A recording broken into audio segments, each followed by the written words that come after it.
Hola a todos, mi nombre es Janine Guerra, yo estudié física, estoy en el tercer semestre de la maestría del Instituto de Investigaciones en Materiales y les voy a hablar un poquito de lo que es mi proyecto de investigación, que bueno, ahorita discutimos el título, pero bueno, mi asesora principal es la doctora Susana Orozco Segovia, que es del Departamento de Física, y aparte también trabajo con el doctor Luis Felipe Jiménez, que él trabaja en el Laboratorio de Nanobiología Celular, con la doctora Lourdes Agredano, que ya trabaja en microscopía electrónica, y con el doctor Alejandro Sánchez Cervantes, que él es del Departamento de Física. Entonces vamos a discutir un poquito el título, que aquí se supone que esto debería... Ajá. Bueno, tuve muchos problemas para ponerle el título, para atraer gente y para explicar de qué se trataba. Primero pensé en ponerle por qué percibimos los colores, pero el por qué generalmente se presta a metafísica, si alguien nos dotó de algún poder para poder ver los colores, entonces lo decidí cambiar a cómo percibimos los colores. Pero la percepción también se presta mucho a términos de psicología, de hecho los psicólogos tienen su propia teoría de la percepción del color, así que decidí cambiarlo todo y ponerle ensayo sobre la visión o cómo aprendí a amar el espectro visible y dejé de preocuparme.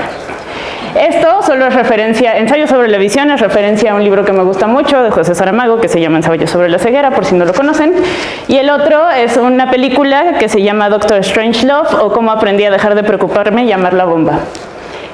Por si no las han visto, se las recomiendo mucho. Pero bueno, esto me sigue dejando con una pregunta más difícil de contestar todavía. ¿Cómo aprendí a amar el espectro visible y dejé de preocuparme?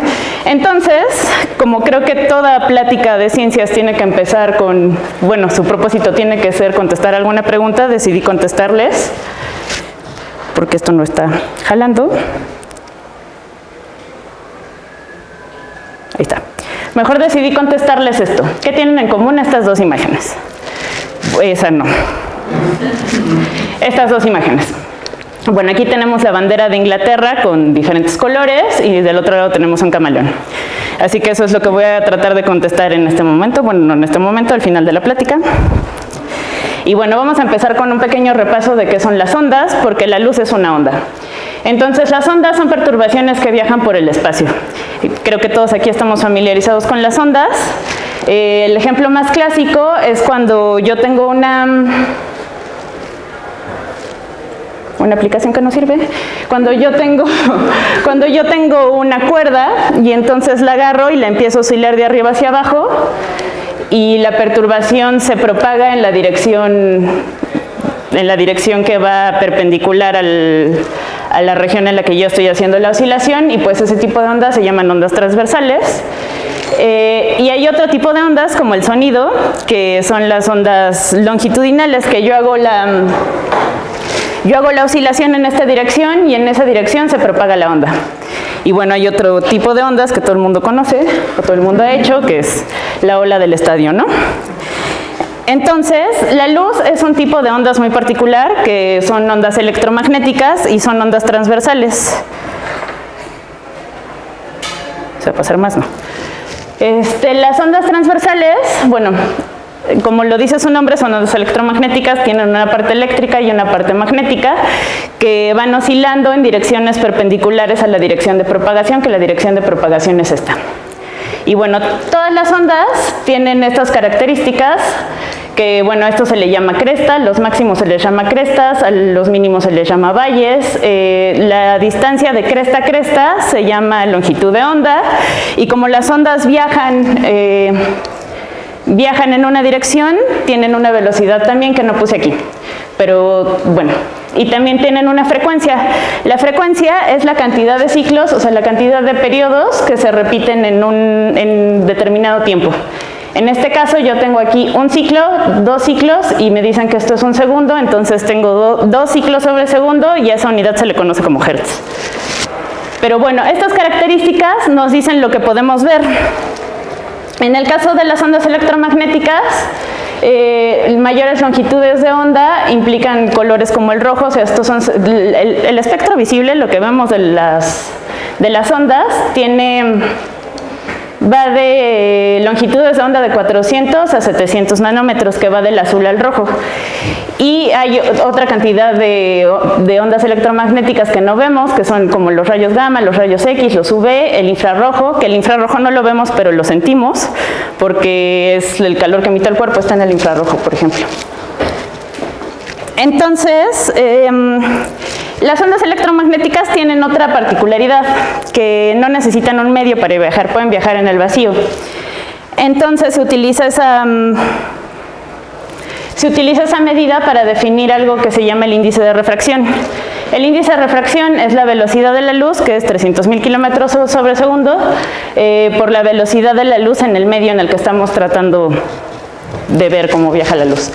Entonces, aquí tienen un ejemplo de lo que pasa cuando la luz incide en un medio.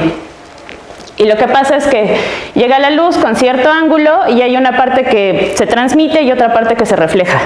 La parte que se refleja se refleja con un ángulo igual al que incidió la luz, y la parte que es refractada cambia el ángulo. Por eso vemos cosas como este efecto. Y entonces la relación entre estos medios y los índices de refracción de estos medios se conoce como ley de Snell, y es el primer caso documentado que se tiene en el que se utilizó el índice de refracción. Y pues ya esta es la ley de Snell, que es el seno del ángulo con el que incidió, el seno del ángulo con el que se transmitió y los índices de refracción correspondientes a cada medio. Pero bueno, yo empecé diciendo que la luz es una onda y nadie me dijo nada, nadie me dijo, oye, pero ya sabemos que también se comporta como partícula, ni nada. Entonces, les voy a explicar por qué sabemos que es una onda, o por qué la podemos interpretar como una onda. Y es que en el siglo XVII, cuando Newton creía que eran partículas, la luz está compuesta de partículas, llegó un señor que se llama Huygens, que lo que él hizo fue describir el movimiento de las ondas y tratar de predecir la posición de una onda a partir de su posición actual. Y entonces, como en general en todos los libros el principio de Huygens viene muy bola, preferí explicárselos con un ejemplo. Lo que él decía es, miren, yo tengo mi onda en esta posición, y cada punto de esa onda va a actuar como una fuente. Es decir, de aquí van a salir circulitos, de aquí van a salir circulitos, de aquí van a salir circulitos, de aquí van a salir circulitos. Entonces, imagínense que yo tengo una onda que está viajando a 10 centímetros sobre segundo, a esa velocidad, que sabemos que no puede ser la luz, pero bueno, no importa. Está bajando a 10 centímetros sobre segundo y yo quiero saber en dónde va a estar 2 segundos después. Lo que hago es hacer un simple cálculo de la distancia es igual a la velocidad por el tiempo y me dice 20 centímetros. Entonces yo en cada punto trazo círculos con un radio de 20 centímetros, que son estos, y después trazo una línea tangente a esos que me va a dar un círculo, y ese círculo va a ser la posición 20 centímetros después. Digo, 2 segundos después. Eso era lo que decía Huygens. Pero Huygens no se preocupó, más bien le costó mucho trabajo ver qué pasaba si la luz chocaba con algo o se encontraba con algún obstáculo. Entonces, ahí es en donde entró Fresnel o Fresnel, como le quieran decir, y lo que él dijo, pues no pasa nada, tú sigue aplicando tu principio. Tú tienes tu frente de ondas aquí, cada punto actúa como una fuente, y entonces los puntos que estén cerca del objeto, lo que va a pasar es que van a cambiar su geometría. A esa interacción entre las ondas y los objetos se le llama difracción, cuando las ondas por interactuar con un objeto cambian su geometría. Y entonces, aquí lo pueden ver, lo mismo pasa si tenemos aquí una barrita del otro lado, un obstáculo del otro lado, pero aquí la condición para que se den estas ondas es que esta apertura sea del tamaño de la longitud de onda de la onda incidente. Sí, entonces la difracción junto con otro fenómeno que solo pasa en las ondas, que solo las ondas pueden hacer, que es la interferencia. Dos ondas cuando chocan, cuando se encuentran, se suman, se superponen. Entonces hay dos casos extremos, que es cuando una cresta choca con una cresta y un valle con un valle. Estas ondas interfieren de manera constructiva y se suman y tienen una amplitud más grande que la original, que las dos originales. Y hay otro caso que es cuando un valle choca con una cresta y entonces las ondas están desfasadas 180 grados y hay una interferencia destructiva en la onda resultante y ya la onda ya no existe. Perdón, es que esto se alocó. Entonces, estas dos cosas ayudan a describir un fenómeno que no sé si han escuchado de él, que es el experimento de la doble rendija, que lo hizo un joven llamado Young, en el que él lo que hizo fue hacer pasar dos ondas, hacer pasar luz por estas dos aperturas. Y entonces lo que pasaba es que hay una diferencia de caminos entre estas dos y interfieren en ciertas partes de la pantalla. En la pantalla se ven puntos de luz y puntos de sombra. Entonces, si la diferencia de caminos es tal que tienen una longitud de onda, la mitad de una longitud de onda, estas interfieren destructivamente y hay una sombra ahí. Pero si no hay diferencias en la longitud de camino óptico, o sea, en las distancias que los dos rayos recorren, como en el punto central, entonces hay un máximo y se ve una lucecita. Y eso es lo que pasa con las ondas, la interferencia constructiva y destructiva.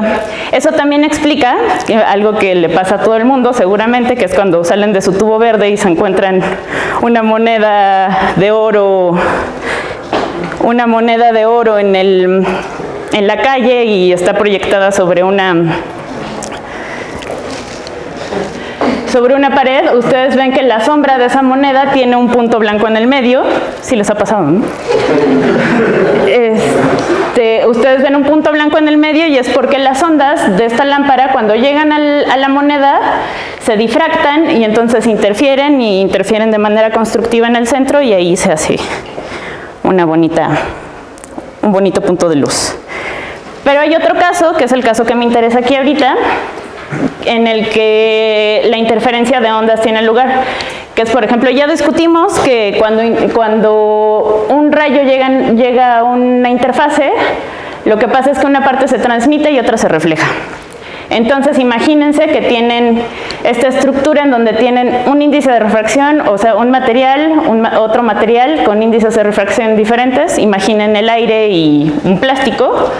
Y entonces lo que pasa es que se refleja, llega a la otra interfase, se refleja y otra parte se transmite, llega a otra parte, se transmite y así sucesivamente hasta llegar al final donde hay lo que sea, puede haber vacío, un sustrato, lo que sea.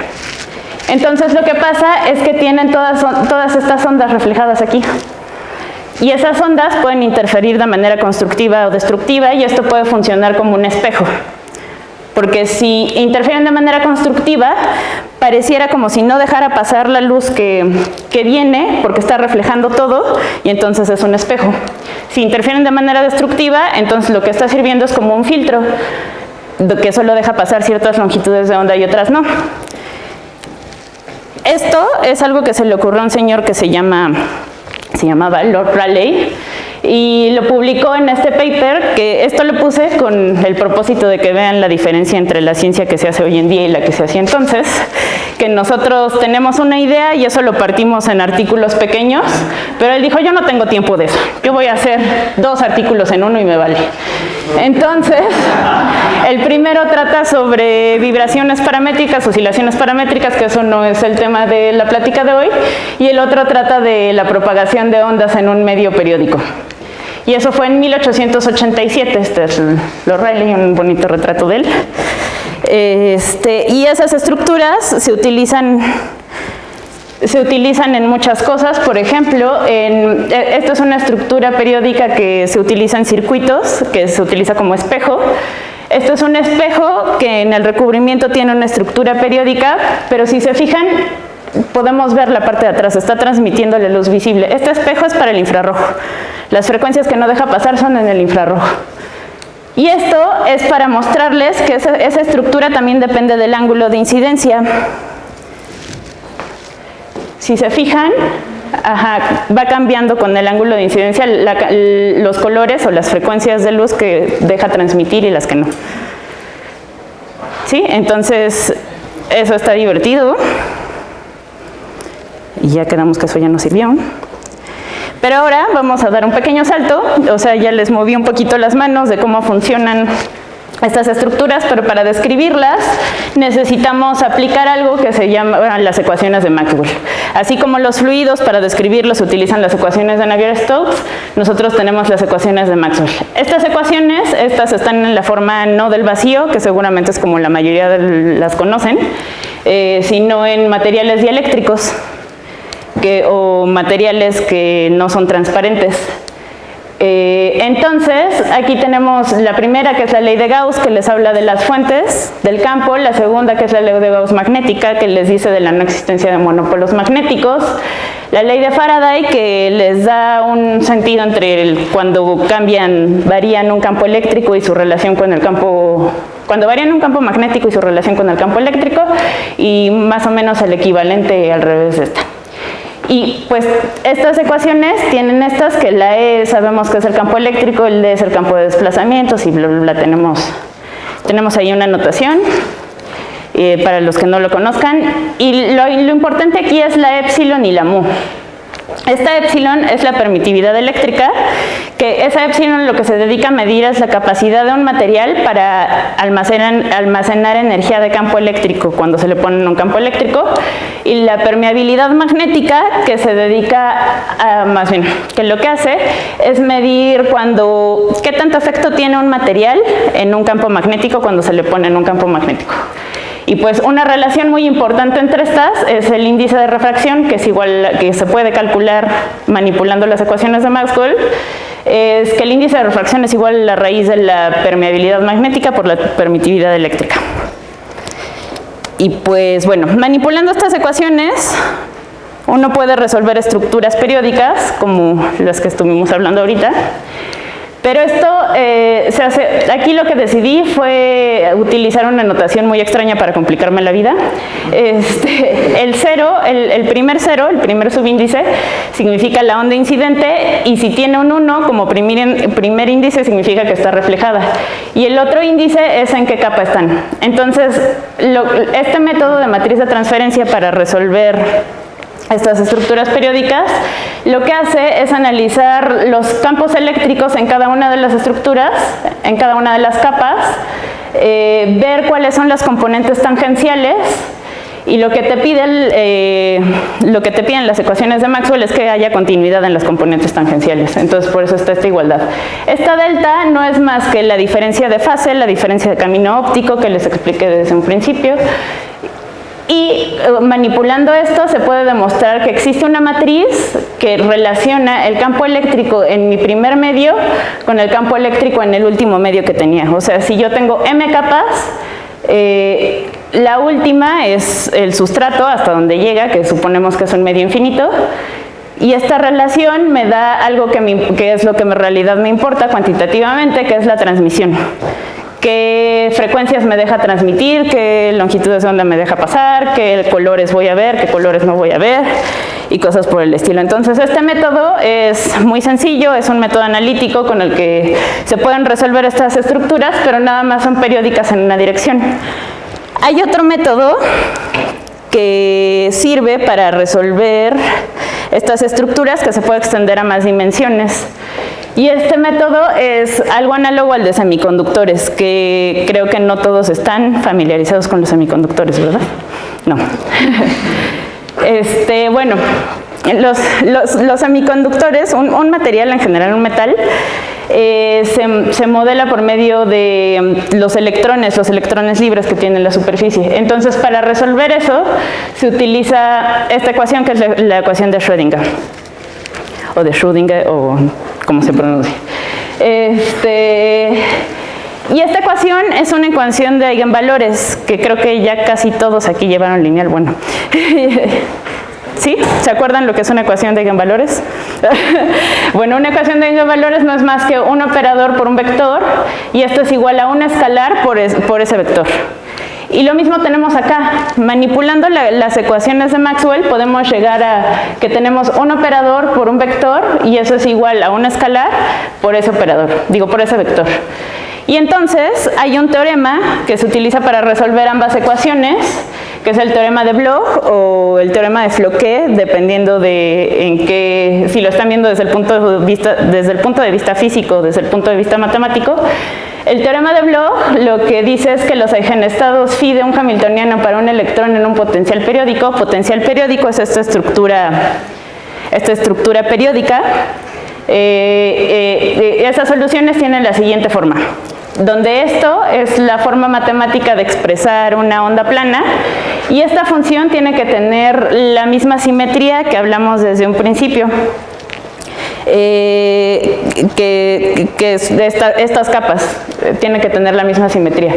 Entonces, en el caso de la ecuación de Schrödinger, lo que pasa es que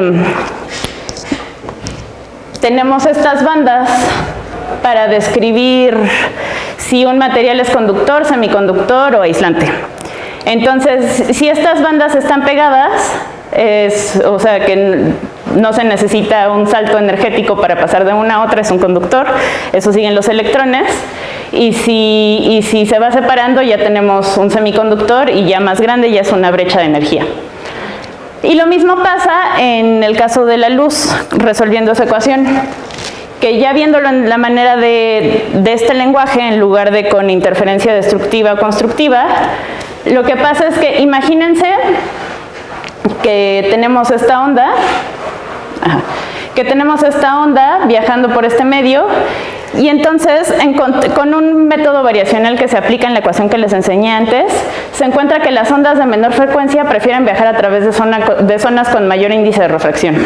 Entonces esto tiene mayor índice de refracción que esto, y la onda prefiere viajar aquí primero porque tiene menor frecuencia, que sería esta, y tiene mayor índice de refracción, entonces por eso se le llama banda dieléctrica. Pero los modos de Bloch, que sería otra solución, otro estado que quiero que esté aquí o que quiero que se propague por el material, necesita ser ortogonal a este. Entonces, para que haya ortogonalidad no puede haber ondas en medio. La onda que sigue sería esta. Entonces, por eso hay un salto entre las frecuencias que se pueden ocupar aquí y acá. Y esto se le llama onda de aire porque es un índice de menor refracción, es un índice de refracción menor que el que teníamos acá. ¿Sí? ¿Más o menos? Bueno, esa es otra manera de verlo, que quería ponerlo más matemático porque me dijeron que de séptimo semestre en adelante, pero todos son pequeñitos, entonces todos se me quedan viendo con cara de qué pasa, pero con que se hayan quedado con la interferencia destructiva y constructiva me conformo. Y el punto es que este método se puede extender a más dimensiones, pero lo chistoso es que a nadie se le ocurrió desde Lord Rayleigh hasta Lord Rayleigh fue en 1887, hasta este señor que fue en 1987 se le ocurrió que podía haber estructuras periódicas que tuvieran algunas propiedades ópticas divertidas en otras dimensiones. O sea, esto es periódico en esta dimensión, esto es periódico en esta, y entonces se conoce como un material periódico en 2 dimensiones, y esto es periódico en 3 dimensiones. Y él lo que los llamó cristales fotónicos, a los que son de 2 y 3 dimensiones. Y para lograr llegar a una estructura de 3 dimensiones que tuviera una cantidad de frecuencias completa que no dejara pasar, lo hizo a base de prueba y error. Así que para que vean que no todo es teórico, él lo explica que cómo lo hizo todo a base de prueba y error, y llegó a esta estructura, que esta estructura tiene su nombre, se llama Jablonovite, por si alguien gusta, pero lo que le faltó fue fijarse en la naturaleza, porque la naturaleza tiene bastantes de estas estructuras y bastantes propiedades. Por ejemplo, este escarabajo es un escarabajo brasileño que se llama Guibil, una cosa así, no me acuerdo cómo se pronuncia, que debe haberlo puesto aquí, pero se me fue. Y esta estructura es parecida a la estructura de un diamante, a la estructura cristalina de un diamante. Entonces, los colores que vemos son gracias a esta estructura, y no gracias a que tenga pigmentos o moléculas de diferentes... Los pigmentos son... Cuando haces incidir luz en un pigmento, estos absorben ciertas longitudes de onda y otras no, que es diferente a que la luz se refleje de forma diferente por la estructura periódica que tienen. Entonces tenemos este escarabajo que su color es por estructura periódica, tenemos esta que creo que es la más famosa que todo el mundo usa, que es una morfomariposa, que su estructura periódica es esta, vista a través del microscopio electrónico de transmisión. Y estas cosas tienen aplicaciones tecnológicas que sirven para guiar ondas o como fibras ópticas, que lo que hacen es justo guían la luz en esta parte o en esta parte, dependiendo de la frecuencia que tenga. Y eso está divertido, ¿no? Entonces ahora vamos con el camaleón. Vean este bonito video. Bueno, este video es muy descargable. Es de un artículo que salió en 2015, que no se ve completo, pero aquí se puede ver cómo cambia de color el camaleón, ¿no? Cómo pasa del verde hacia el amarillo. Sí, pues en 2015 se encontró que, como en este artículo que publicaron estos señores, se encontró que la forma en la que cambia el camaleón de color, es porque no se ve esa imagen, es porque en la piel tiene una estructura periódica y lo que pasa es que cuando está relajado, el parámetro, el tamaño de la distancia entre esta celda y esta celda cambia con respecto a cuando quiere cambiar de colores. Y entonces aquí ven como cuando está relajado es azul y conforme se va alocando o se siente amenazado, se cambia de color. Entonces eso es algo interesante, ¿no?, de los camaleones. Pero es bastante reciente. Entonces, ahora vamos con estas estructuras, cómo las percibe nuestro ojo, que es creo que lo que más le interesó a todo el mundo, que fue por lo que vinieron. Ahora sí vamos con el ojo. Hoy sabemos que la luz entra en nuestro ojo y es enfocada por esta lente hacia nuestra retina. Antes se creía que había un rayo que salía de nuestros ojos y que ese rayo era por el que veíamos, pero hoy sabemos que la luz entra. Y que las cosas reflejan la luz o emiten luz y que por eso las vemos. Entonces el ojo tiene esta estructura que tiene 3 capas principales. Esta es la esclera, que es la parte blanca que todo el mundo conoce, la esclera o esclerótica, que se puede ver aquí en los ojos de Alex. Y la esclera también forma parte de la córnea, que la córnea es la única parte transparente de esta cavidad esférica que es el ojo. El ojo está relleno de 2 fluidos. Uno es el humor vítreo, que está en esta sección, y el humor acuoso, que está en la parte de enfrente de la lente.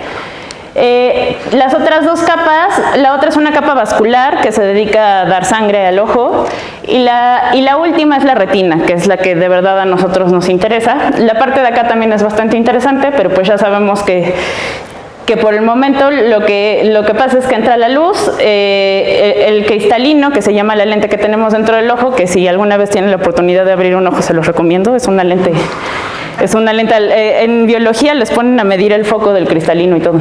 Entonces esto está divertido. Lo que hace es enfocar en la retina. Y aparte hay una región aquí en la retina que se llama fóvea, que es en donde hay la mayor concentración de conos y bastones, que es lo que pasa después. Cuando la luz entra en nuestra retina, lo que pasa es que se va a estas células fotorreceptoras. Estas células lo que hacen es convertir esa señal, convertir la señal de los fotones en señales eléctricas, y eso se pasa para el nervio óptico. Y aquí pueden ver una imagen del microscopio electrónico de barrido de lo que son los conos y bastones. Aquí hay un cono, aquí hay bastones. Y hay 3 tipos diferentes de células fotorreceptoras. 4. Uno son estos cilindros, que son los bastones, y hay 3 tipos de cono que se supone que lo que hacen es captar diferentes longitudes de onda. Unos captan el azul, otros captan el rojo y otros captan el verde. Se supone que es lo que hacen. Entonces, por eso uno puede jugar con la vista y ver estas bonitas imágenes en las que les pido que se queden viendo al centro donde están los numeritos durante 10 segundos y un poquito después a ver qué pueden ver. Pero dejen que se reproduzca. ¡Ay, no!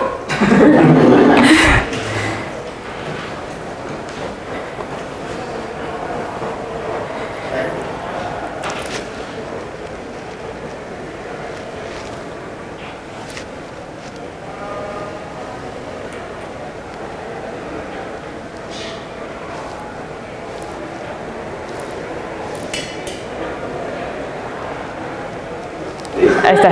¿Qué vieron?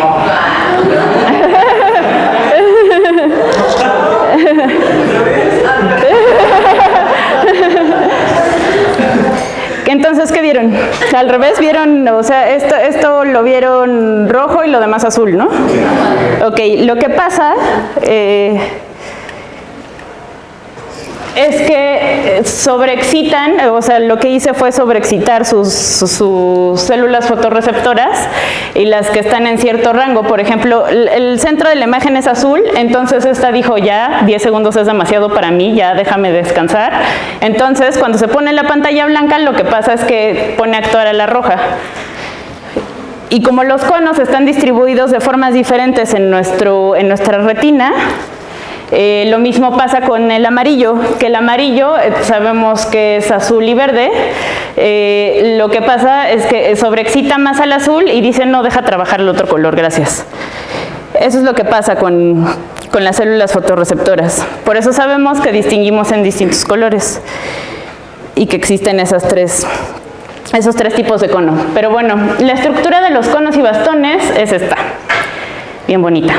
¿Pero no les parece similar a las estructuras que les hablé antes? Es muy parecido, ¿no? Aquí tienen una estructura periódica, claramente. Y aquí también tienen una estructura periódica en esto que se llama el segmento exterior. Todo lo demás es importante para la transmisión de corrientes eléctricas, pero desde el punto de vista óptico aquí se acaba el trabajo. Hay una teoría que dice que bueno, de hecho es real que estas membranas, estos discos, están llenos con moléculas pigmentadas o con pigmentos que lo que hacen es captar la luz y como se excitan en ciertas longitudes de onda, por eso vemos el rojo, el verde y el azul. Pero no se sabe mucho de esas moléculas. Todos los artículos que ustedes puedan revisar acerca de estas moléculas se contradicen entre sí, de pronto dicen que no estuvo bien el método que utilizaron antes, porque analizar el ojo es muy difícil, y más porque una vez que lo sacan, una vez que matan a alguien, le sacan el ojo y tratan de analizarlo, es muy difícil porque ya lo sacaron del ambiente acuoso, de la presión que tenía en el ojo, entonces es muy difícil analizar estas estructuras y parte de mi investigación es ver cuál es el papel de estas estructuras en la visión. Entonces, también, si le creemos a la teoría de que hay pigmentos en estos discos, tanto en los conos como en los bastones, estos pigmentos, encontré este paper en el que se ve que están acomodados en una estructura periódica también. Entonces, eso debe de tener algún papel. No creo que la naturaleza nada más diga, periodos, estructuras periódicas me gustan. Así que es parte de mi investigación. Y por si no bastaba de estructuras periódicas el día de hoy, si ustedes quieren ver la distribución de conos y bastones de frente, ¿cómo creen que se vea? En lugar de verlos de lado, que es como se los estuve enseñando acá. Esto es de lado, ¿no? Si quieren verlos de frente, ¿cómo creen que se vea la distribución de conos y bastones en la retina?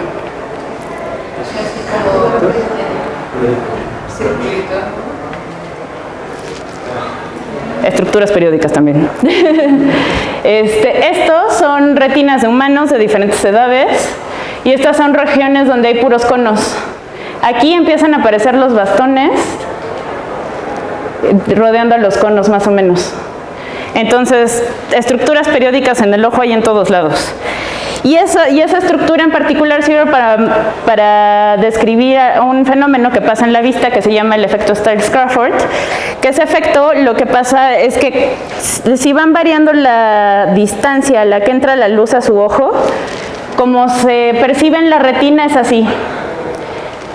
Entonces va variando la intensidad con la que uno va captando la luz dependiendo de cómo incide. Entonces esto es divertido porque tiene que ver con una estructura fotónica también. Y por si no bastaba, seguro también conocen este efecto que pasa en los gatos, si tienen gatos o si no se han visto algo así. Esto es una cosa que se llama tapetum lucidum, que está entre la retina y la parte del nervio óptico, que cuando incide la luz la refleja por estas estructuras periódicas que se encuentran aquí. Y es iridiscente. Iridiscente es que depende del ángulo en el que nosotros vemos, se ven los colores o no, por la estructura fotónica también, porque como vimos, depende del ángulo. Entonces eso está divertido. Y como resumen, ¿qué tienen en común esas imágenes? Pues vimos que son estructuras periódicas que pueden reflejar completamente la luz de ciertas frecuencias por medio de interferencia constructiva o destructiva. El camaleón controla su piel modificando la estructura periódica de su piel, que eso me pareció bastante interesante porque es reciente el descubrimiento.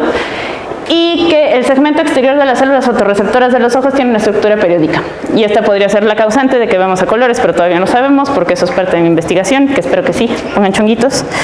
Y por si ustedes no llegaron a la misma conclusión que yo,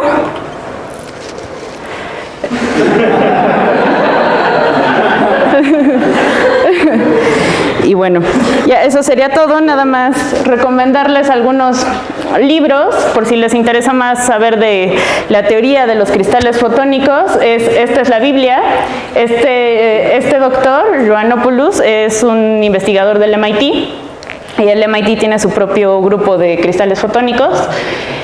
Si les interesa la parte de antes, toda la que me salté, de cómo la lente enfoca la luz en la retina y todo eso, también es bastante interesante. Está este señor que es un doctor español que tiene el libro que explica todos los fenómenos de la visión, y de donde saqué imágenes, ideas y demás fue de videitos de YouTube que pueden ver. Y les recomiendo mucho ver las clases de Ella Jablonovich, es un gran docente. Y ya, sería todo. Gracias.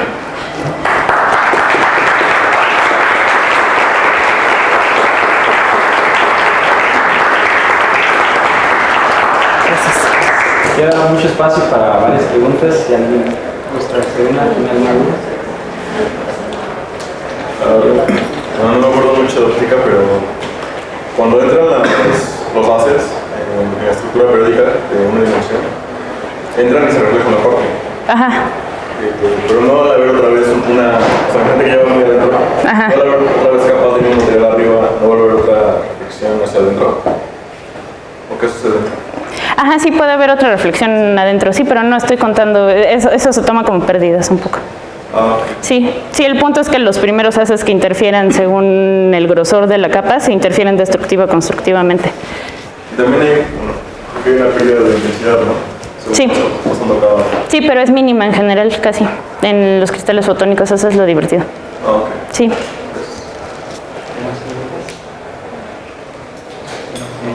Yo tengo. Ajá. En el laboratorio, ¿cómo es el proceso en el que estudian cómo es la luz en rojo? Pues estás haciendo. Ajá. ¿Cómo es en el laboratorio y en el lugar? ¿Qué es lo que hacen para estudiarlo?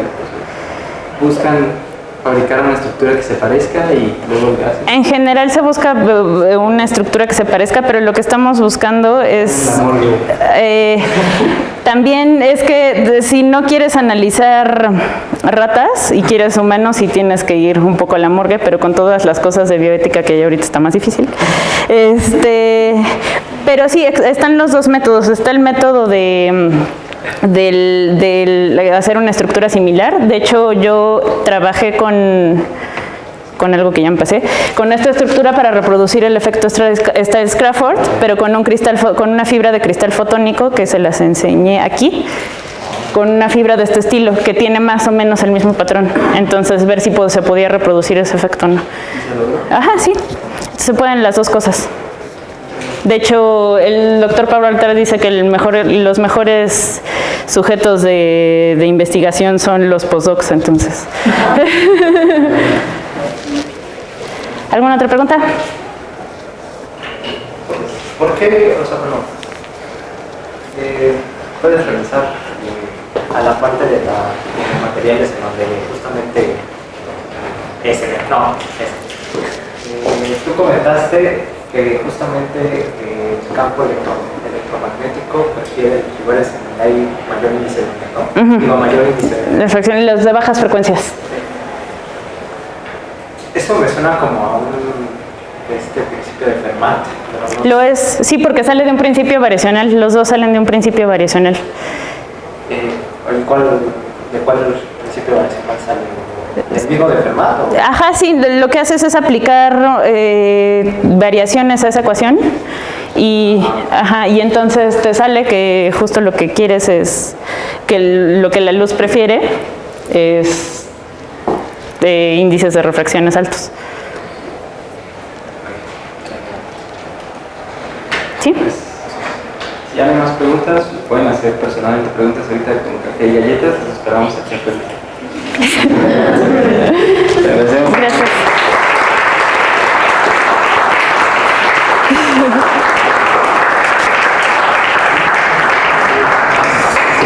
Y ahora desconecto esto así como proceso.